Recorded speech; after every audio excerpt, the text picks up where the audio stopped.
நமஸ்காரம். நாம் ஒருத்தரை வணங்குகிறோம். நம்மை காட்டிலும் வயதில் மூத்தவராக இருந்தால் எந்த ஐயமும் இல்லை, வணங்குவோம். சரி, நம்மை விட வயதில் இளையவராக இருந்தால் நமஸ்கரிக்கலாமா? இருகையையும் குவித்து வணங்குதல் எல்லாருக்கும் சொல்லுவோம். அதில் ஒன்றும் கஷ்டம் இல்லை.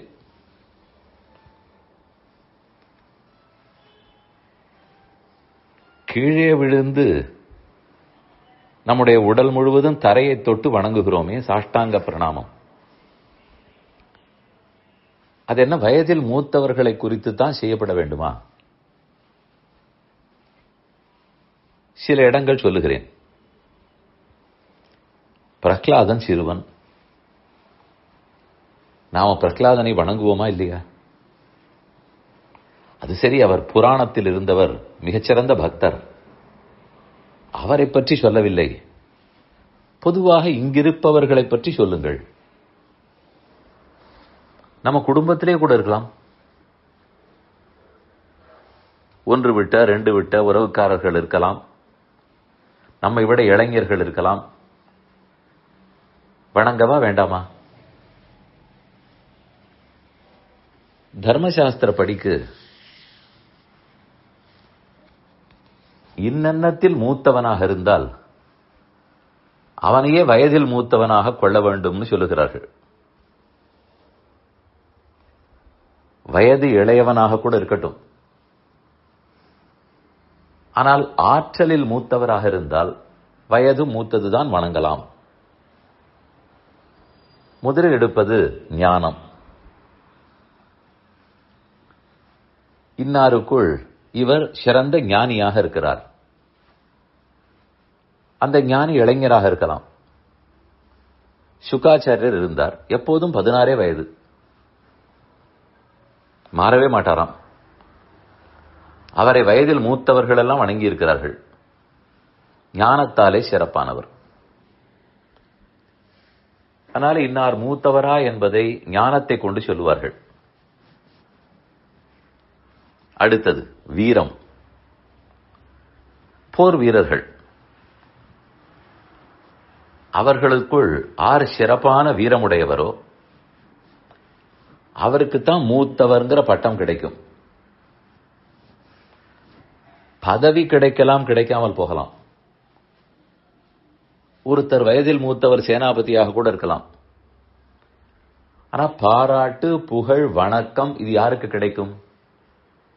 இளைஞராக இருந்தாலும் மகாவீரன் யாரோ அவருக்குத்தான் கிடைக்கும். அதனால் வீரத்தை கொண்டும் மூத்தவரா என்று நிர்ணயிப்பார்கள்.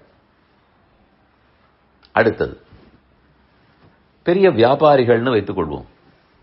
100 பேர் இருக்கிறார்கள், சிறப்பான வியாபாரிகள். அவர்களுக்குள் பணத்தில் யார் சிறந்தவரோ அவரையே மூத்தவன்னு சொல்லுவார்கள். சொல்லலாமான்னு கேட்டால் வியாபாரிகளுக்குள் அதுதான் சிறப்பு.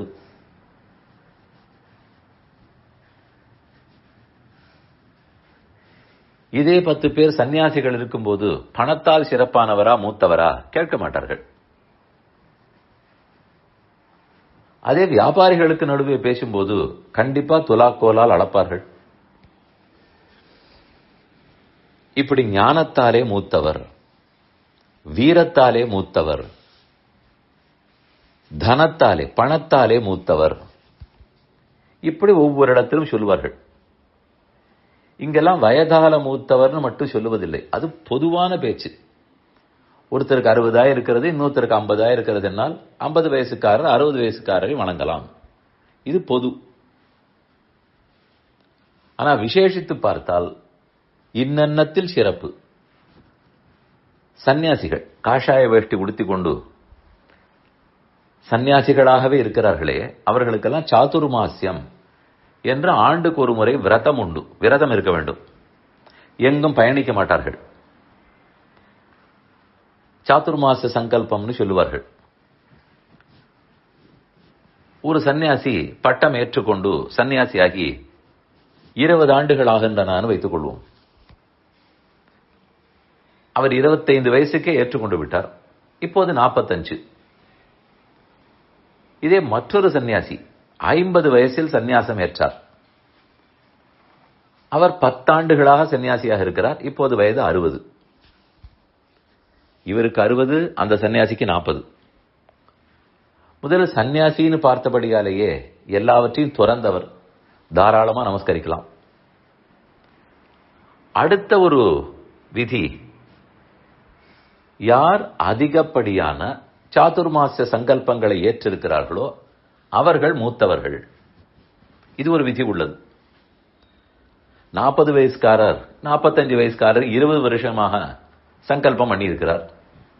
அதே 60 வயசுக்காரர் 10 ஆண்டுகள் தான். ஆனால் அவர்தான் இளையவர், வயதில் மூத்தவர். ஆனால் எடுத்துக்கொண்ட சாதுர்மாச சங்கல்பத்தில் இளையவர். இப்படி ஆங்காங்கு அதற்கு தகுந்த தகுதி சொல்லப்பட்டிருக்கிறது. எங்குமே வயதால் மட்டும்தான் மூத்தவர்னு கொள்ள முடியாது. அதனால் சந்தேகப்படாமல், இவர் இளையவராயிற்றே, நாம் வணங்கலாமா கூடாதா? பிரம்மஞானம் ஆருக்கு இருக்கிறதோ அவர் மூத்தவர். கணபுரம் கைதொழும் பிள்ளையை பிள்ளை என்றெண்ணப் பெறுவரேன்னு ஆழ்வார் பாசுரம். ஆழ்வாரை சொல்லுவது, என் மகள் திருக்கண்ணபுரம்னு சொன்னால் கைகூப்புகிறாள், இனி அவளை என் மகள்னு எப்படி சொல்லுவேன், அவள் என்னால் கௌரவிக்கத்தக்கவள்னு சொல்லுகிறார். ஆனால் நம்ம பிள்ளைகளாக இருக்கட்டும், சிஷ்யர்களாக இருக்கட்டும், யாருக்கு ஞானம், பகவானை பற்றின அறிவு மூத்ததாக இருக்கிறதோ அவரை வணங்கலாம், அவரே மூத்தவர்.